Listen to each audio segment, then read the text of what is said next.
Hey guys, Tonester back. I've got a replay here today in the T20.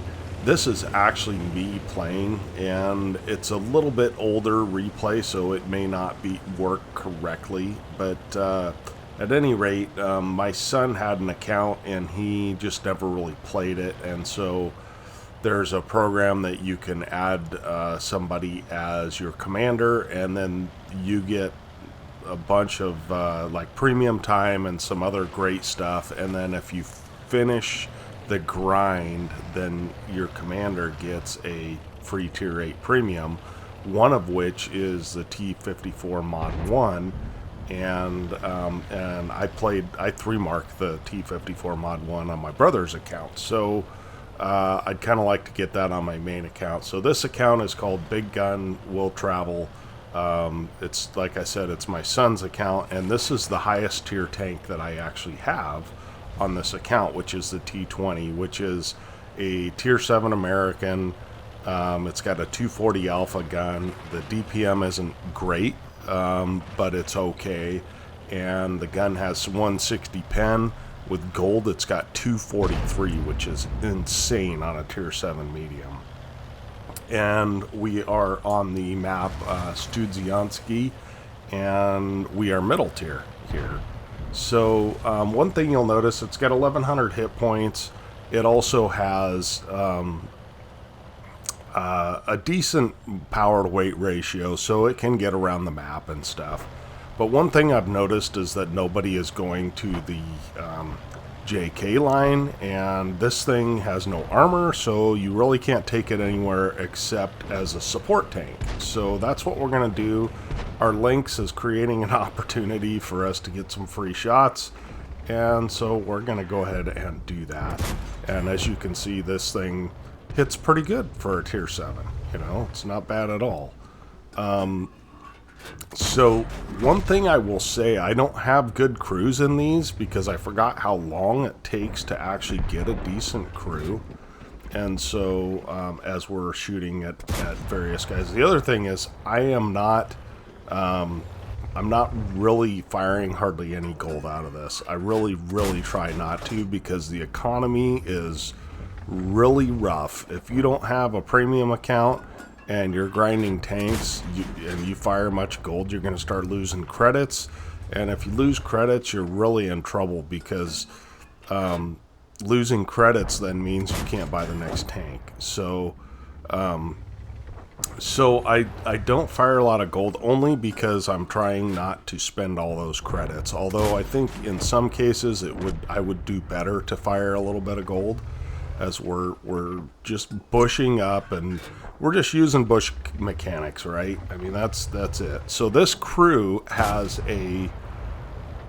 is less than 1 skill, and it's only 1 marked at this point, but I have it 2 marked and before I got into my second skill. So I'm still under 100% on my first skill. Now, one of the things that has helped is that you can get 6 cents for free nowadays, and that is very helpful to new players, and I'm very thankful that is the case, basically. So it's allowed me to kind of play through this thing with no 6 cents, so without having to grind 6 cents. Because, you know, on tanks that are lightly armored, not having 6 cents is really bad. So we do get spotted here, but the Ferdinand is really interested in this one SU-100 PM, and here's probably where I should have fired gold rounds, because I could have penned that easily almost anywhere on the Ferdy. So I am attempting to track this guy and help out my SU-100 PM, but because I was trying to track, I actually did not hit him. So he's given me side, and we're going to go ahead and take that. Now, one of the things that you'll notice is he is firing on the move, and that is a horrible idea in a German tank. Now that he stops, I'm just going to go ahead and wait and let somebody else kill him. So So again, we're just moving kind of around the map, trying to get free shots wherever we can. We're still full health at this point. So we're using our view range. This thing does have excellent view range. It's American. They all have decent view range for their tier.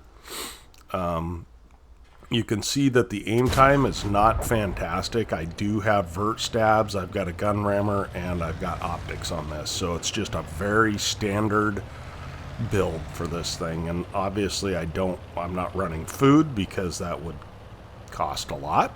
And I'm not even running, I don't think that that's an automatic fire extinguisher. It might be. I did end up buying some when they were on sale because I feel like in the end it's cheaper to run them, because as long as you don't get caught on fire very often, I mean, if you have 50 of them, it's going to last you 3,000 or 4,000 games probably, you know. So so they are an investment for the future. So we're just firing blind. The standard shells are fairly inexpensive on this thing, at least that's what I've found. And with a premium account, which I keep getting premium days from the referral program, the referral program is if you haven't played in 60 days, you can refer somebody, and once you refer them and then they join up with you as the commander, then they get some extra credits, some days of premium time.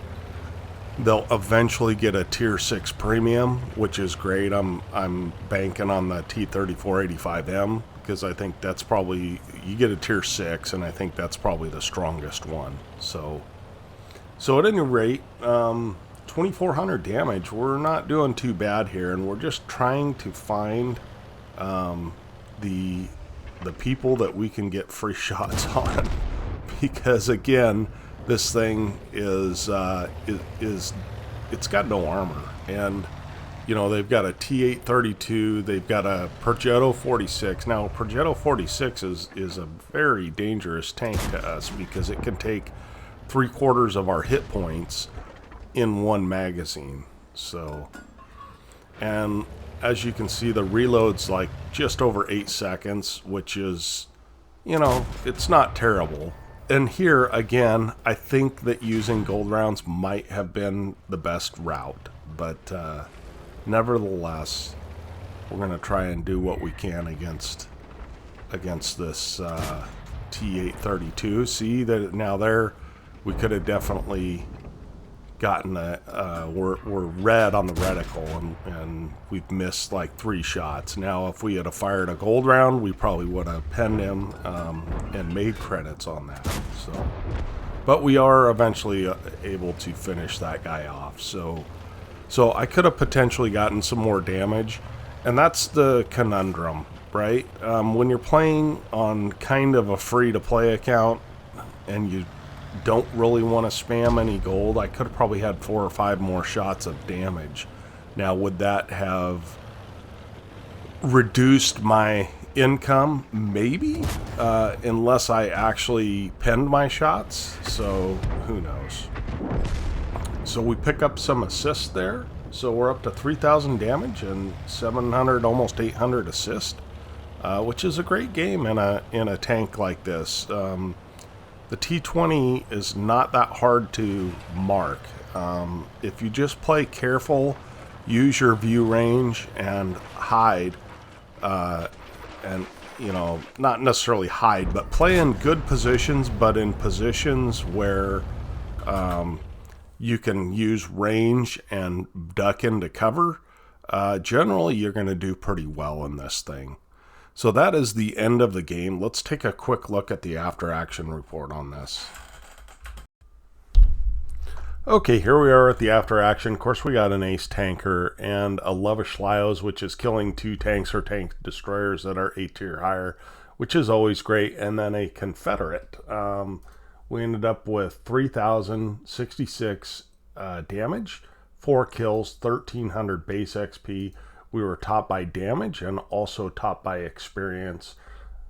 We ended up firing 27 shots, 21 hits, 15 pens. Now that's partially not firing a lot of gold. If you fire a lot of gold in this thing, you're going to make you're going to do a lot of damage in this thing with 243 pin.